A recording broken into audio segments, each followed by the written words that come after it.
Nous avons vu dernièrement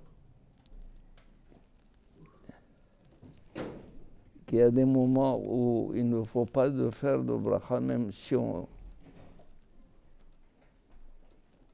goûte quelque chose. Par exemple, la ménagère qui teste son plat, s'il y a du sel, s'il y a des épices qu'il faut, elle peut goûter sans faire de bracha. Il y a un autre cas, le cas où, par exemple, quelqu'un qui a pris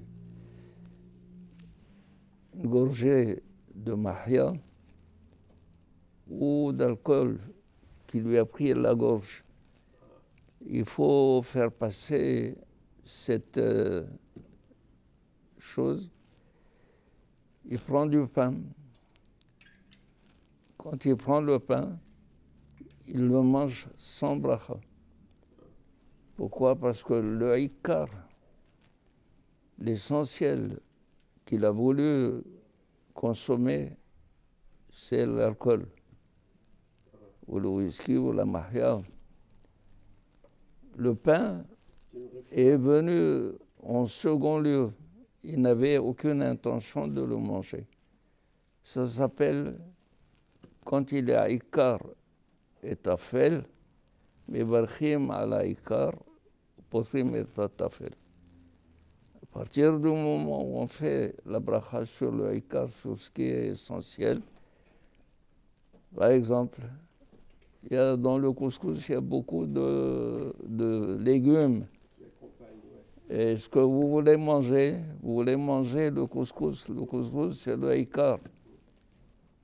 Les légumes sont là pour orner, pour donner une couleur à ce couscous. Donc il faut faire borémine maisonot et potrim, tout le reste.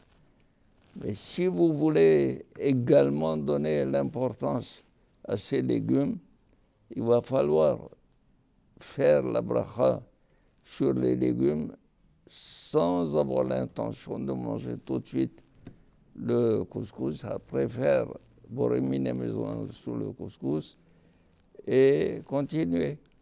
Mais en principe, quand on veut manger le couscous, on le mange avec ses légumes. Voilà.